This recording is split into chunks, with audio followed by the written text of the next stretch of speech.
Producer தேவை, producer agreement ஒப்பந்தம், producer meeting, தயாரிப்பாளர்கள் முதலீடு பணம், அன்பளிப்பு என்ற பெயரில் தான். நிறுத்துங்க சார்.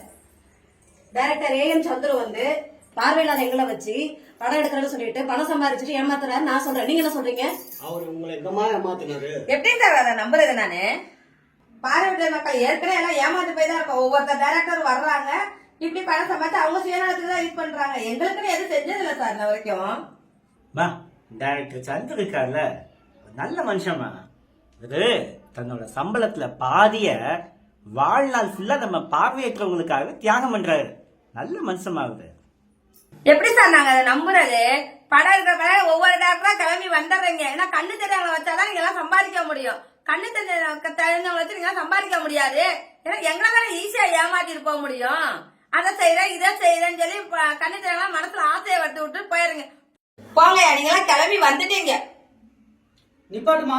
சந்திர டைரக்டர் பத்தி உனக்கு என்ன தெரியும்? அவர் பார்வையற்றோருக்காக 4 வருஷமா நம்ம கூட பயணம் பண்ணிட்டு இருக்காரு. அவர் இன்ன வரையிலும் எத்தனையோ டைரக்டர் வந்து நம்ம கூட படம் எடுக்கிறேன் நம்மளை ஏமாத்திட்டு இருக்காங்க.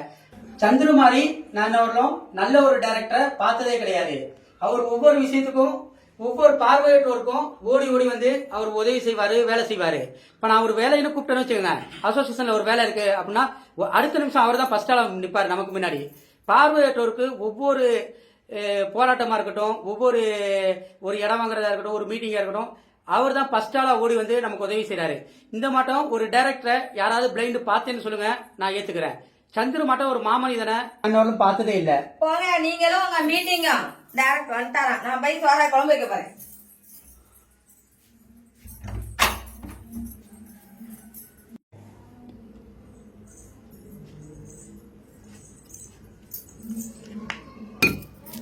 எனக்கும் ஒரே குழப்பமா தான் இருக்கு. பார்வையற்றோருக்காக அந்த டைரக்டர் அப்படி என்னதான் பண்ண போறாரு? படிச்சு காட்டுங்களேன். போச்சுடா, உங்களுக்கு ஒரு குழப்பமா? நல்லா கேட்டுக்கோங்க. உங்க எல்லாத்துக்கும் ஒரு தடவை படிச்சு காட்டுறேன். உறுதிமொழி 6.